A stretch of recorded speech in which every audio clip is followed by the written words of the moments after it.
Today, again, is a culmination of work.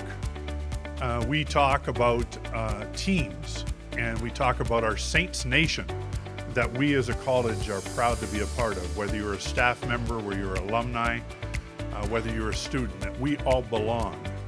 And this build that we are celebrating today is part of that team. When we started planning this academic tower for the Zekelman Schools of Business and Information Technology, we thought it would adequately accommodate the enrollment of the domain's 12.5 programs. As it turns out, we underestimated our own popularity.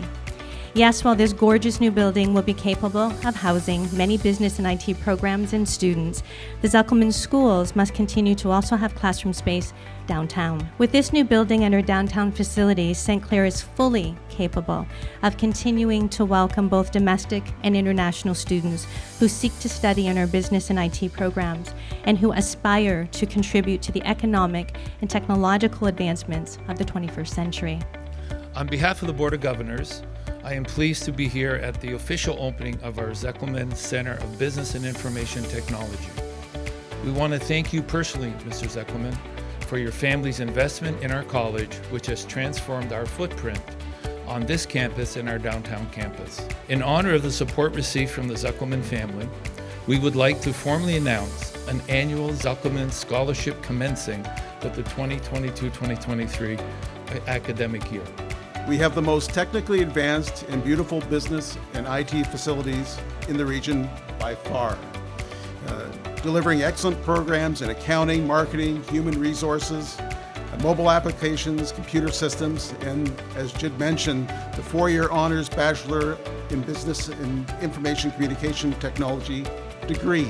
This is a very happy day for the Zekelman School of Business and the Zekelman School of Information Technology, as we are getting a new home. The first floor of this building has now been designated as the Don France Student Commons. We surprised John with that announcement during a banquet in late April. Surprised him so much, in fact, he was left speechless.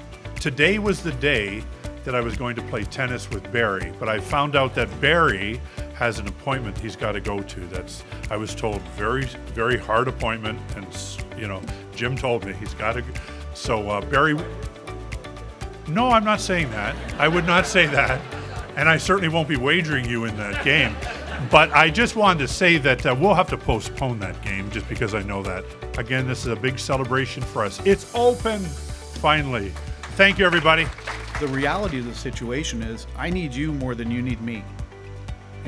We need your graduates. We need your next generation of dreamers. We need those students. We have many of them working for us now. Some of which have moved to the U.S. and running big divisions there. We talked about a couple of your alumni who are doing an outstanding job for us, and that's the reality. I need this school. I need this college. I need the next generation of leaders and dreamers, and that's why we do it. I do have a little surprise for you, Patty. So now seeing just how responsibly used the $5 million we donated, and we're very proud of that. We're going to kick in another $1 million. So I don't know how you're going to use it, but